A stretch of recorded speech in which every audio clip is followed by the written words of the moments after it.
কলেজের নারীরা লিখেছে, যদিও আমি পত্রিকা খুব ভালো দেখি না, পেপার টেপার দেখি না, কারণ আমি জানি একটা পেপারের 100টা কথার মধ্যে 95.5টা মিথ্যা করে। খবরে পড়ি না, তবুও মাঝে মাঝে নজর পড়ে দেখি।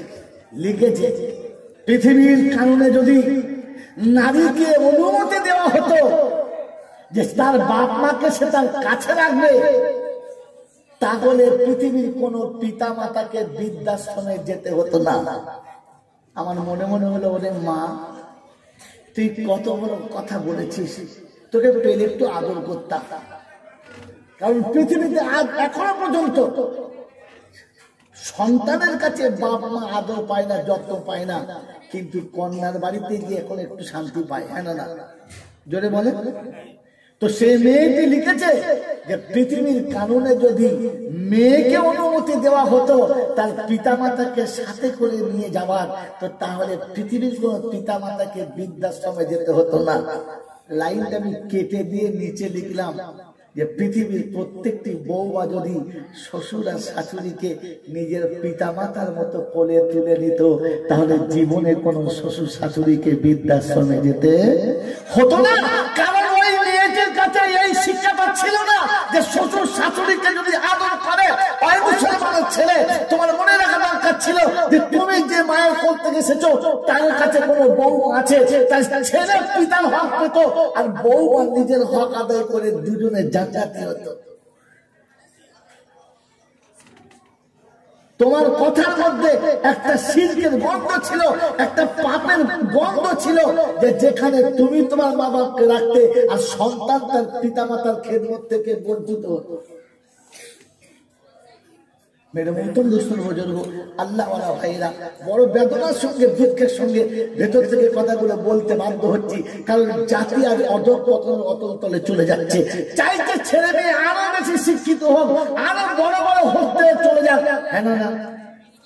আমার ছেলেরা জেনারেল শিক্ষিত হবে, আমি শিক্ষার বিপক্ষে না, আমি শিক্ষার বিরুদ্ধে করছি না, কিন্তু জেনারেল শিক্ষা শিখাতে গিয়ে আপনারাই বলেন আমার জাতির মেয়েরা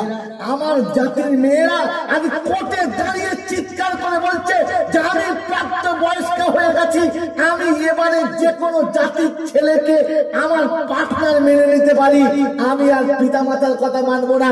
তোমার জেনারেল শিক্ষা তার কাছে যাওয়ার পরে তোমার ঘরের কন্যা জাহান্নামী হয়ে গেছে, তোমার ঘরের কন্যা জাহান্নামের রাস্তা বেছে নিয়েছে আর জেনে বুঝে ধর্ম ত্যাগ করে চলে যেতে চাচ্ছে, এখনো জেনারেলের পিছনে পড়ে আছো। ঘরে বসে কি শুনছো জানি না, একটু খবর নিয়ে দেখো বাইরে। যার মুসলমানের ঘরের মেয়েরা বুক ফুলিয়ে বলছে সমাজ সংসারের সামনে, আমি আমার পছন্দের পার্টনার চাই, তোমাদের সঙ্গে আমার কোনো খাপ নাই। বেটি বাপের সামনে জোর গলাতে বলছে, কারণ যে শিক্ষাতে তাকে তুমি শিক্ষিত করেছো তার কাছে কোরআন নাই, তার কাছে কোরআনের কোনো ইলম নাই, তিনি শিক্ষা নাই। সে যদি জানতো পর্দায় থাকা নারীর কর্তব্য, ঈমানটা সবথেকে বড় সম্পদ, জাহান্নাম থেকে তাকে বাঁচতে হবে, রবের কাছে পেয়ারা হতে হবে, তাহলে কোনো নারী জীবনে বুক ফুলিয়ে বলতো না যে আমি আমার ধর্ম ত্যাগ করে বেঈমান হব।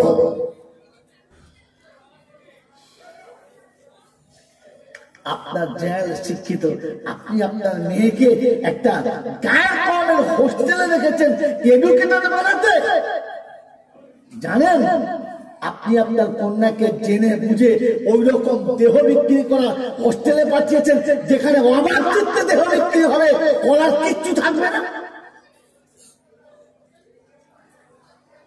আপনি পিতা হয়ে এরকম জায়গাতে বাচ্চাকে বসিয়ে দিচ্ছেন আর এখনো মনে করছেন আমি এডুকেটেড হচ্ছি।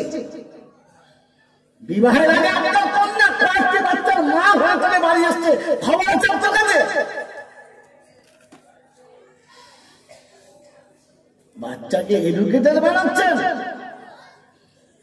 মেরে মুহতরম দোস্তর বুজুর্গ, আগে নিজের খবর রাখেন, ঈমানের দিকে তাকান।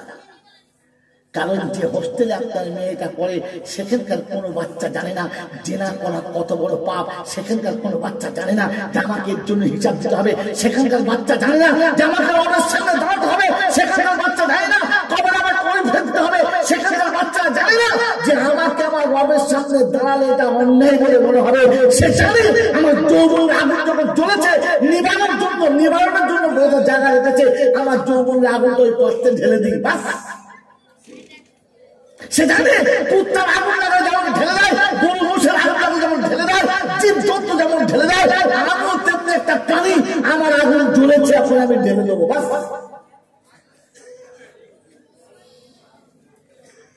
হতো একবার মনে হয় না যে আমাকে রবের সামনে দাঁড়াতে হবে। এই শিক্ষা কোরআনে আছে, আর কোথাও নাই। এই জন্য মেরে মোহতম দোস্তর বুঝল, আল্লাহ রাস্তা আমাকে ক্ষমা করে দেবে।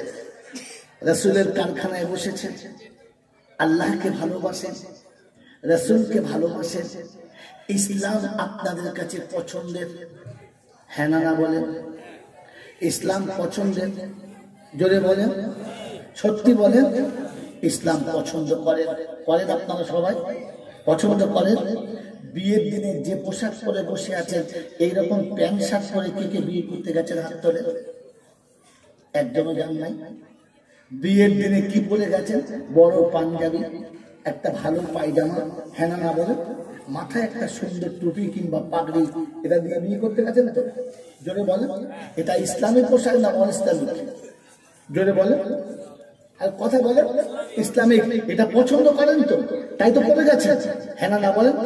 ইসলামের এই পোশাক যদি তোমার পছন্দের ছিল, তো 3 দিন বাদে যখন আপনি দ্বিতীয়বার শ্বশুর বাড়ি গেলেন, তখন পোশাকটা কি করে করে গেলেন? বিয়ের দিনে যখন বিয়ে পড়ানো হলো, দেশ দুনিয়ার মানুষ ছিল, ছোট ছিল বড় ছিল, নারী ছিল পুরুষ ছিল, শিক্ষিত ছিল মূর্খ ছিল, আলেম ওলামা ছিল, নামাজি বেনামাজি ছিল, সবার সামনে দাঁড়িয়ে জামাই উঠে বলল আসসালামু আলাইকুম, বলেছে না বলে নাই? তার মানে প্রমাণ করলে আমি একটা চিটিংবাজের বাচ্চা, আমি একটা মুনাফিকের বাচ্চা, তাই জীবনে কাউকে সালাম দিই নাই, আর আজকের পরে আর কোনোদিন কাউকে সালাম দেবো না। আজকে সালাম দিয়ে চিটিংবাজি করে পোশাকটা পরে মেয়েটাকে নিয়ে চলে যাচ্ছি, এই পোশাক কোনোদিন আর পরবো না, আর জীবনে শ্বশুরকে সালাম।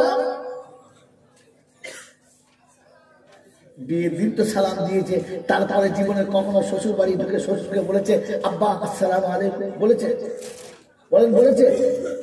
কারণ আপনি তো আদৌ মুসলমান কিনা সন্দেহ আছে। এই জন্য মেরে মোহতরম দোস্তর বুজুর্গ, এতটুকু কথা শুনিয়ে দিলাম জাতিকে বাঁচানোর জন্য, নিজে বাঁচার জন্য, আর নিজের জাতিকে জাহান্নাম থেকে বাঁচানোর জন্য কথা বুঝবো ইনশাআল্লাহ। বলেন বুঝবো ইনশাআল্লাহ? ওই যে শুনিয়েছিলাম মুখ বন্ধ রাখবেন না, খোদা না করুক কিয়ামতে বোবা হয়ে উঠবেন, ওটা আমার নিজের গল্প না। এই গোলামারা বসে আছে, হাফেজে কোরআন বসে আছে, জিজ্ঞাসা করে আল্লাহ চাচ্ছে ওয়ামান আরাদা আন যিকরি فإن له معيشة ضنكا ونحشره يوم القيامة أعمى قال رب لم حشرتني أعمى وقد كنت بصيرا قال كذلك أتتك آياتنا فنسيتها وكذلك اليوم تنسى। রব্বুল জালাল শোনাচ্ছেন, মুমিন তুমি শোনো, মুসলমান তুমি শোনো, কোরআন মাননেওয়ালারা শোনো। আমান আরাদা আন যিকরি ফাইন্না লাহু মাঈশাতান দানকা। আমার স্মরণ যখন ভুলে যাবে, যখন আমায় মনে রাখবি না, চলবি যখন নিজের ইচ্ছা মতো, আমার ইচ্ছা শুনবি না, তখন ছেলে হবে মেয়ে হবে, পিতার আদর পাবি না, বিবি পাবি, বাচ্চা পাবি, ইজ্জত সম্মান পাবি না, গরু ছাগলের মতো খাবি, সম্মানের খাবার পাবি না, তখন পাবি শুধু লাঞ্ছনা আর যন্ত্রণা, ডাক্তার ওষুধ খুঁজে পাবে না, জাতি বিচারেতে আসবে না। এখন এমন এমন রোগ হচ্ছে ডাক্তার ওষুধ পাচ্ছে না, হ্যাঁ না বলে? আর এমন এমন বিপদে মানুষ পড়ছে, বাঁচাবার রাস্তা পাওয়া যাচ্ছে না, কারণ তুমি তোমার ইচ্ছায় চলেছ, রব ভুলে গেছো, রব ভুলে গেছো। আর তুমি খোদা সেজে বসে আছো, তো খোদায় পাক বলছে দেখে খালি আমার মজাটা, দুনিয়া তোকে ছেঁচড়ের মতো বানাবো, সাদ্দাতকে পয়সা দিয়েছি, সাদ্দাতকে পয়সা দিয়েছি, জান্নাত নিজে হাতে বানিয়েছে। হ্যাঁ না যদি বলে, কিন্তু ভেতরে ঢুকতে পারে নাই না, আল্লাহ দেয় নাই। জোরে বলে তো বহিজবেরিয়ার লোকের এবার তোমার গল্প শুনে নাও। মাটির বাড়ি ভেঙে তুমি ইটের বাড়ি বানালে, আর ইটের বাড়ি ভেঙে এখন মার্বেল দিয়ে সাজালে, তাল পাতার থেকে যখন ফ্যানটা খুলে লাগালে, আর ফ্যানের তলায় এসি লাগিয়ে আদরেতে শুয়ে গেলে, ওই তলা থেকে বিছানা তুলে যখন পালঙেতে চাপালে, আর লেপটা ছেড়ে যখন ব্ল্যাঙ্কেটে ঘুমালে, আল্লাহকে যখন ভুলে গেলে, দুপুরবেলা বসে বসে বিড়ি খেলে, বিকেল বেলা মাথা যখন ঝিমঝিম করে সোজা হয়ে বসে না, বউ বলতে মনে হচ্ছে মরে যাবে, এ মালার বাঁচবে না, চলে গেল ডাক্তারখানা, আর ডাক্তারে বলে দিলে বেশি চিন্তা করো না, আমি একবার টেস্ট করে দেখি মালটা বাঁচে কিনা। খানিক পরে বললে শোনো প্রেশার হয়েছে হাই, চিল্লালে মাল নাই, সুগার হয়েছে বেশি, আর বেশি ভালো মন্দ খেলে বলে দেবে বউ থাকো আমি আসি। বলে তাই? বললে হ্যাঁ। ঘাড় করে সৃষ্টির, কোমরের ব্যথা ভালো হচ্ছে না, বলে স্পন্ডেলাইজার হয়েছে, মালার বাঁচবে না, বলে নরম বিছানা পাবে না, বালিশ মাথায় দেবে না, এবারে মাটির উপরে শুতে হবে, চটের হবে বিছানা, রক্তে জল যাওয়া, বলে তোকে দিয়ে বানিয়েছি সাদ্দাতের মতো জান্নাতের বালাখানা, কিন্তু কুত্তার মতো মাটিতে শোয়াবো খাতে ছুতে। এখানকার ডাক্তারদের ব্যবসা আউট হয়ে যাবে। কি বলেন জি, বালিশ বউ মাথায় দেয়, ও খালি মাথায় শুয়ে, ও চাচা বালিশ, বলছে না রে বাবা বালিশ হবে না, লেপের ওপর শো, বলছে না আমার স্পন্ডেলাইজার, শুলি বেকার, কিসে শোবে, এই যে মাটির উপরে, দেখো মাটিতেই যখন যেতে হবে, সারা হারাম করেন বাচ্চা, এতদিন মনে করতে মাটিতে যেতে হবে, এখন বলতে মাটিতে যখন যেতে হবে, কোমরে লাফ নামে দাও, মাটির বাড়িটা 3 তলা করতে কে বললো? হ্যাঁ বেশ, তো তাও কথা তোলায় ছিলিস, তোকে এসি লাগাতে কে বললো? খচরানো করে নিজে সাদ্দাতের মতো জান্নাতের বালাখানা বানিয়েছ, খোদা বলছে ঢোকার আগে তুলে নেবো, শুনে রেখে দে, সাদ্দাতকে তো তুলে নিয়েছি, সারা বেঁচে গেছে, তোকে ভেতরে রেখে মারবো। বাড়িতে মেয়ের দেখাশোনা আসবে, খাসির মাংস, মুরগির মাংস, মগজ ভোনা, কলিজা ভোনা, ডিম ফ্রাই, গোশ ফ্রাই, চাপ কালিয়া, কাপটা কালাম, আর তোর বেলা শুধু মুচ্ছে খেতে লাজবাব। কি বলেন জি? বলছে সবাই খাও, একে বলছে মুচ্ছে ঠেতা দিয়ে চালাও, বলছে সাদ্দাতের বাচ্চা তোর নাম, ওরা খাবে তুই দেখে যা, জান্নাত তুই করবি, বাইরে বসে বসে দেখবি, ঢুকতে পারবি না। কি বলেন জি?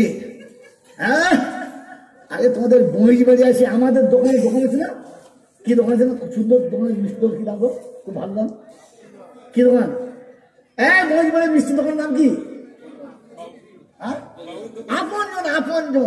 আপনজন থেকে 30 রকম কোয়ালিটির মিষ্টি এনেছে। আপনজন মিষ্টির খাঞ্চা থেকে না, 80 বছরের বুড়ো মুখে বাইরে বসে যুবকের মধ্যে মুখ মুখছে, দাও 1 পিস দাও, 1 পিস দাও। ওদিকে ঘরের ভেতরে মেয়েরা গলা ঝালা বলছে, তখন চুপ করলো, কি খবর? ভেতর থেকে লাকুড়ি দেখাচ্ছে, খেলে সব বন্ধ করে দেবো। কেউ মিলে ওরা সব মিষ্টি খাচ্ছে, আর এই মাঝে মাঝে বসে খালি নিম পাতার গুলি চিবুচ্ছে। বলছে কি ব্যাপার? বলছে ভাই এটাই ভিটামিন বেশি, নিম পাতা খাওয়া ভালো, শরীরের জন্য ভালো। এই বাবাজিরা, আমার সোনার চাঁদ বন্ধুরা, ওই এমনি খাচ্ছে না, খোদা খাওয়াচ্ছে। খোদা বলে সাদ্দাতের জাত, তোকে দিয়ে কামানো করিয়েছি, কিন্তু খাওয়াবার হুকুম দিলাম, এই জন্য দেখে যা, সাদ্দাতের খাতায় নাম। মনে থাকবে ইনশাল্লাহ?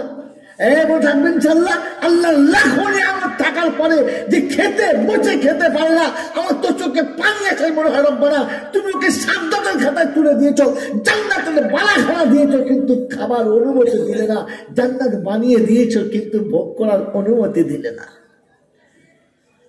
আরে মুসলমান, তোমাকে ভাবার কথা ছিল, আফালা তাতাফাক্কারুন, আফালা তাতাদাব্বারুন, তুমি ভাববে না যে আল্লাহ তোমাকে কোথায় বসাচ্ছে, তুমি কোন লাইনে যাচ্ছ?